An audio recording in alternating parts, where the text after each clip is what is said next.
Hey folks, this is Vince with Dad's Gaming Addiction, and today we're going to quickly review Arcade Tycoon. This is a game that's currently in Steam's Early Access program, but will be releasing from Steam's Early Access program in about a week, as of the date and time of this recording. So I do believe it's going to be out of Early Access on October 14th or somewhere around there. The price will be roughly $10. So I have covered Arcade Tycoon before. I'm going to take another quick look at it to see what it's like now. It looks like it has undergone a lot of changes. It's kind of weird that the game is still listed as alpha in the bottom left-hand corner. Typically, a game state is alpha, then beta, and then it releases, but developers do what they want. It's fun. Anyway, let's go ahead and just take you through this manually because I thought about doing a voiceover, but there's a lot of different menus and a lot of different things that they've added, and I want to take you through that personally. So there's a patch notes section, a campaign section, and here, this is a good way to get used to the game. You start with your tutorial garage level. You work your way up. As you can see, each location is a little different. You can see the amount of rent, how big it is, the economy, whether or not it's good or bad, tax, weather, that kind of thing. So there's, I want to say, it looks like 12 levels here, which is kind of cool. There is a sandbox. One thing I would like to see added to the sandbox is the ability to disable random events. For example, a taxman might show up and take $1,000, $2,000, whatever from you. It's just annoying. But by the same token, you can get lucky and get $10,000 out of nowhere. I wish there was a way to disable like the negative ones and only keep the positive ones. You know, I just wish there was more leeway there with that. I mean, you can click on. I just clicked on Start New One just to show you what you can do. Name my arcade, just test is fine. From here, you'll be able to give yourself as many stars or as cash as you want. Both are currencies that you'll be spending in order to buy machines, research technology, and so on. I'm going to go back to the main menu here real quick, though. I'm not going to save that. I do have another playthrough I do want to show you. There's profile options. If I click on options, you can see resolution, windowed mode, audio sliders here. Pause the video if you want to see any of this in greater detail. Gameplay settings here. Even though the difficulty is easy, I still find that this is very challenging. I feel like the balance is a bit off, at least in sandbox mode. I don't know what it is. It's just I'm having a harder time now making money than I was in prior builds. Typically, now I'm just sort of building small, letting the money roll in, letting the stars roll in, spend some money on upgrades, and then go from there very slowly. The developers made this game a bit more challenging, but I still feel like easy mode could be made easier, considering that there's like multiple difficulty options. There's easy, normal, and hard. So I wish easy was easier, and then maybe bump up normal if people are complaining about easy being too easy or whatever. So I'm going to go ahead and load up my Sandbox game that I was playing with. I'm about, I want to say, 1 or 2 hours into this, just so I can show you some of the features that are in the game. And you start off, like I said, in a small area, and then you build out from there. Now, I haven't really budged from this spot because I'm trying to build up stars. Alright, so what I'm going to do, I'm going to go ahead and just slow down time a bit.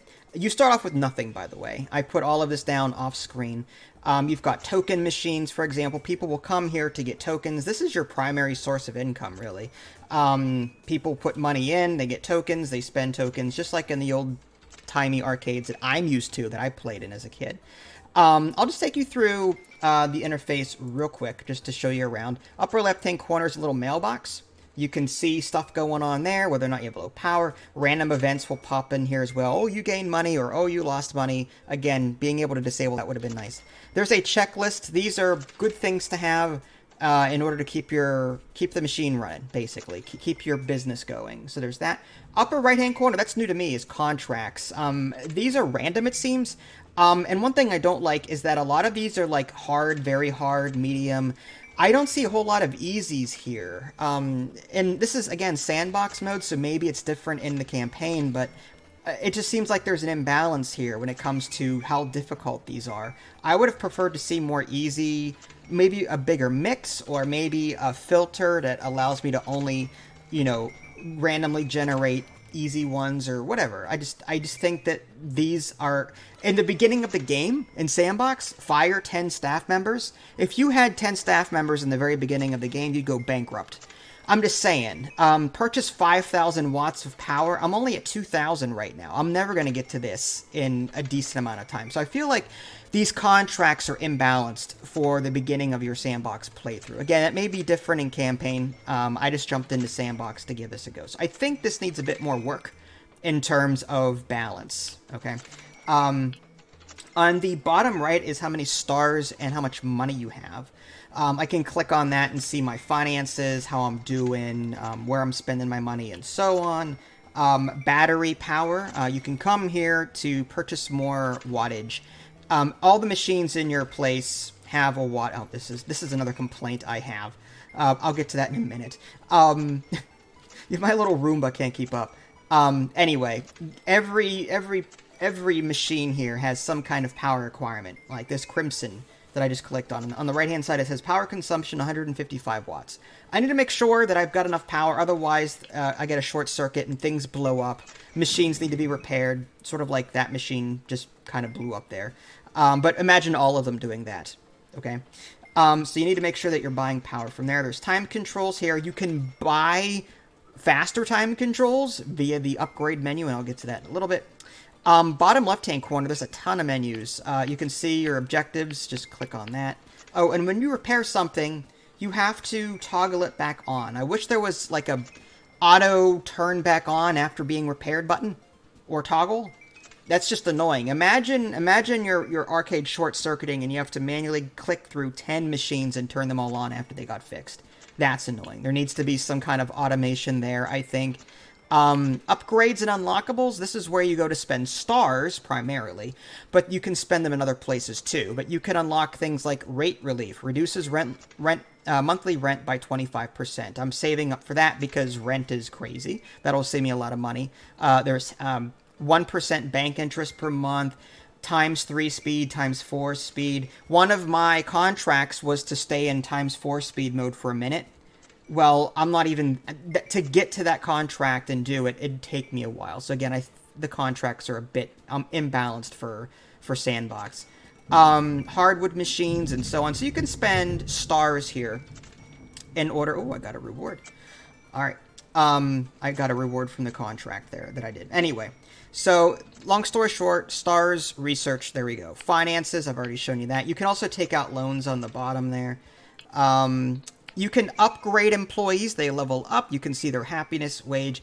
When an employee is ready to level up, you'll see a little green arrow pointing up. You click on that. You can either click on a stat to improve, or you can click on a perk to pick. If I click on a perk, a little thing will pop up on the right, and I can go, toilet bar depletes slower, reduced stamina consumption, and so on. Or I can improve other things, like empties bins faster, cleans toilets faster, nearby customers drop less rubbish. Let's go ahead and empty bin faster. Let's just do that. One complaint I do have with my bot, I have never seen the bot empty these trash bins. I don't know why. It's just, the place could be completely clean, but the trash bins are overflowing and he never gets to them. I have to do it manually, click on the rubbish bin and click empty rubbish. That's annoying. So I feel like the AI isn't doing its job. It's sitting there. I have him upgraded. I know there's a lot of trash on the ground, but even when there wasn't, he's still not emptying trash like he should. That's very annoying. Anyway, staff members, you can hire more staff. There's technicians, cleaners, security, and entertainers. Further in, there's the staff room. If you have a staff room, you can upgrade parts of it. Anything that's like shadowy, you can click to purchase. Like, I can purchase this sofa, and I can upgrade it further. Like, I get classic at first, then buffet, whatever, recliner, massage, and that increases energy recovery by so many %. So, basically, upgrade staff room to make your employees come back to work sooner. There's that. Attractions, there's everything from retro, pinball, gambling, modern table, shooter. I'm just going to cycle through these real quick, just to show you what they look like. Shooter, racing. You can also spend stars to unlock a particular type, so that's another way to spend stars. Consoles, virtual, unique. Once you put a unit down or an attraction down, you can click on it. You can even upgrade it. Like for example, I can upgrade Beast here from I guess it's level, what is it on now? It's on Reliable. I could upgrade it one step further, $3,200 and 160 stars, which is very expensive. From here, I can also sell it, move it, toggle it on or off. So there's that. Tokens per play. I've tried messing with that, and customers will never use them. I don't know what it is. I don't know why they won't, but I have to keep it at 1 token per play, otherwise they won't use it. So maybe there's something else going on that I'm not aware of. Again, this is a balance thing that I don't know if the developers have changed certain mechanics, and now I have to keep things a certain way. Okay, moving on to decorations. You can see there's wall, picks, floors, and objects. Okay. Utility stuff, like there's the coin machines, there's trash bins, ATMs, there's food stuff that you can unlock eventually via research, but you do get the vending machines to start with. Same thing with drinks there. Toilets, yeah, I mean, you start with an outhouse and you can work your way up from there. There's management tools, the ability to manually pick up litter. You can toggle visibility score. Again, no matter what I do with this, I can never keep this in the positive. I don't know what I'm doing wrong. My decor is always in the crapper. No matter how many decorations I put down, I can never bring that value up. So I feel like I don't know if there's something I'm doing wrong. A lot of the stuff in the decorations menu that gives you a lot of decor score, like $5,000, I just can't afford to do that. Not right now, anyway. So yeah, that's the interface. As far as what I think about the game is going to be releasing in a week, and I honestly, I still think there's some stuff wrong with it that needs to be addressed. I sincerely hope that the developers continue to patch things and balance things after the fact. I hope they don't just walk away from this game after the game releases. Because like I said, these random events, I'd like to see them turned on or off, like the ability to toggle them. I just hate that whole random RNG, oh, you lost $2,000 because Taxman came by or whatnot. That's stupid. I want to turn that all off. Or just keep the positives, remove the negatives. Again, make easier for casual people that just want to build an arcade. Yes, I get it. When you create Sandbox, you can give yourself unlimited money and unlimited stars, and you can go to town that way. I totally get that. But I do want to cater. I don't want free stuff. I don't want unlimited stuff.